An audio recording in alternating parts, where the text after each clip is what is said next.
ఇప్పుడు కేవలం 7999K up to 10 kgs వరకు బరువు తగ్గి అధిక బరువు నుంచి వచ్చే ప్రధాన సమస్యలను దూరం చేసుకోండి. పవన్ కళ్యాణ్ ఓజీతో సరికొత్త రికార్డ్స్ క్రియేట్ చేస్తాడా? ప్రీ రిలీజ్ బిజినెస్ బుకింగ్స్ చూస్తుంటే పవన్ మానియా ఏంటో కనిపిస్తోందా? ఓజీతో ఏదో ఒకటి చేస్తాడు అనిపిస్తోందా? వరల్డ్ వైడ్ థియేట్రికల్ రైట్స్ విషయంలో తన రికార్డ్ ని తనే బ్రేక్ చేసుకుంటాడా? ఆ రికార్డ్ ఏంటి చూద్దామా?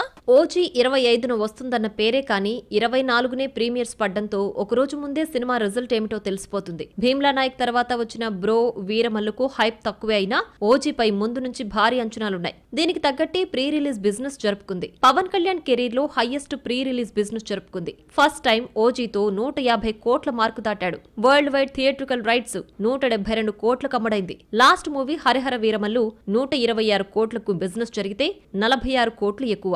ఓజీ బ్రేక్ ఈవెన్ కావాలంటే 172 కోట్ల షేర్, 340 కోట్ల గ్రాస్ కలెక్ట్ చేయాలి. పవన్ గత సినిమాల థియేట్రికల్ రైట్స్ తో పోల్చుకుంటే ఇది చాలా పెద్ద టార్గెటే. హరిహర వీరమల్లు 126 కోట్లకు, బ్రో 97 కోట్లకు అమ్ముడైంది. పవన్ సినిమాలు ఇప్పటి వరకు బిజినెస్ లో 3 సార్లు 100 కోట్ల మార్కు దాటాయి. 6 ఏళ్ల క్రితమే వచ్చిన అజ్ఞాతవాసి 123 కోట్ల అమ్ముడైంది. జల్సా, అత్తారింటికి దారేది వంటి సూపర్ హిట్స్ తర్వాత వస్తున్న పవన్ త్రివిక్రమ్ మూవీ కావడంతో అజ్ఞాతవాసిపై హైప్ క్రియేట్ అయింది. ఆ తర్వాత 106 కోట్ల భీమ్లా నాయక్ తో రెండోసారి 100 కోట్ల ఫీట్ ను అందుకున్నాడు. వీరమల్లుతో మూడోసారి ఓజీతో ఏకంగా 150 కోట్ల మార్కు దాటాడు. బిజినెస్ ఓ రేంజ్ లో జరుగుతున్న ఇంతవరకు వసూళ్ల పరంగా 100 కోట్ల మార్కు టచ్ చేయలేదు.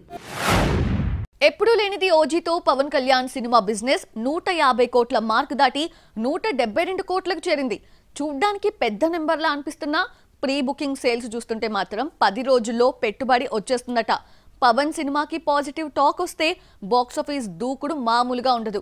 అందులోనూ దసరా సెలవులు కలిసి రావడంతో భారీ లాభాలొచ్చే ఛాన్స్ ఉంది. వీరమల్లు 5 ఏళ్ల పాటు సెట్స్ పైనే ఉండడం, డైరెక్టర్ మారడంతో సినిమాకు రావాల్సినంత హైప్ రాలేదు. దీంతో సినిమాను జనంలోకి తీసుకువెళ్లడానికి పవన్ 4 రోజుల పాటు ఇంటర్వ్యూస్, ప్రెస్ మీట్స్ లో పాల్గొనాల్సి వచ్చింది. ఓజీకి ఆ పరిస్థితి లేకపోవడంతో ప్రీ రిలీజ్ ఈవెంట్ తో సరిపెట్టాడు. హైప్ కు తగ్గట్టే ఓజీ ప్రీ బుకింగ్ సేల్స్ అదిరిపోయాయి. ఓవర్సీస్ లో 2 మిలియన్ మార్కు దాటేసింది. తెలుగు రాష్ట్రాల్లో భారీగా టికెట్ రేట్లు పెంచడం కలిసి రానుంది. ఇవన్నీ చూస్తుంటే మొదటి రోజు 125 నుంచి 140 కోట్ల గ్రాస్ వస్తుందని అంచనా. ఓజీ సక్సెస్ పవన్ కంటే దర్శకుడు సుజిత్ కు చాలా అవసరం. సాహో ఫ్లాప్ తర్వాత చాలా మంది హీరోలకు కథలు వినిపించాడు. బాలీవుడ్ హీరోలను ట్రై చేసినా వర్కౌట్ కాలేదు.